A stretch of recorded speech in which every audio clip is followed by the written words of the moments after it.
Pagsunod sa traffic ordinance kontra jaywalking, mahigpit na ipinatutupad sa Batangas City. Mga pedestrian na paulit-ulit na lalabag sa ordinansa, pagmumultahin at isa sa ilalim sa community service. Para sa detalye, makakasama natin live si Paul Hernandez. Paul?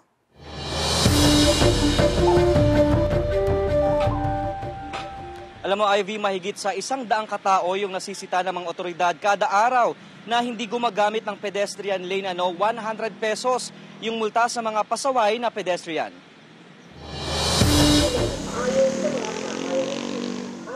Bukod sa busina ng mga sasakyan, umaalingaw-ngaw sa intersection road ng downtown Batangas City ang mayat-mayang paalala sa publiko na gamitin ang pedestrian lane. Dini po sa pedestrian lane. Pinaaalalahanan ang lahat na tumawid lamang sa tamang tawiran. Bantay sarado ng tauhan ng Transportation Development Regulation Office o TDRO ang sidewalk. Ang mga tumatawid, binibigyan ng task force disiplina ng flyers sa tamang paggamit ng tawiran. Mahirap po talaga, sir. Sila po minsan ay nagagalit sa amin na sila na po ay aming ina-approach ng maganda na tumawid tayo sa tamang tawiran. Sila po ay nagagalit pa sa amin. Ayon sa mga otoridad, mabigat na daloy ng trapiko at kung minsay aksidente ang idinudulot ng jaywalking. Inililista ang mga pasaway na pedestrian sa binibigyan ng first warning.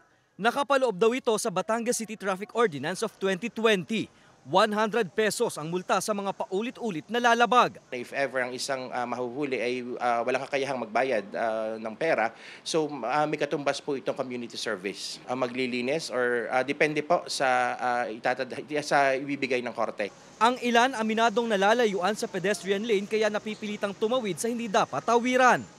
May times pero madalas as much as possible tumatawid po talaga ako sa tamang tawid. Wala naman tayong magagawa kundi sumunod tayo sa batas trapiko at saka kung ano mo pinapatupad ng ating lokal na pamahalaan po.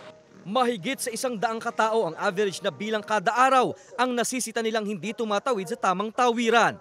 Although may mga ilan pa ring pasaway, pero napapansin natin, majority ay nag-improve na. Yung paggamit ng pedestrian lane, pedestrian overpass, lalo na sa mga eskwelahan, yun ay ating naiipatupad na. Samantala, mariin din ang bili ng kinaukulan na bawal pa rin ang pagtitinda sa gilid ng kalsada basta-basta. Okay, Ivy, yung bili ng mga otoridad na bitbitin daw palagi yung disiplina tuwing lalabas ng bahay.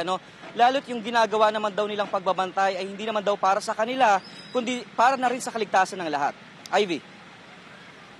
Maraming salamat, Paul Hernandez.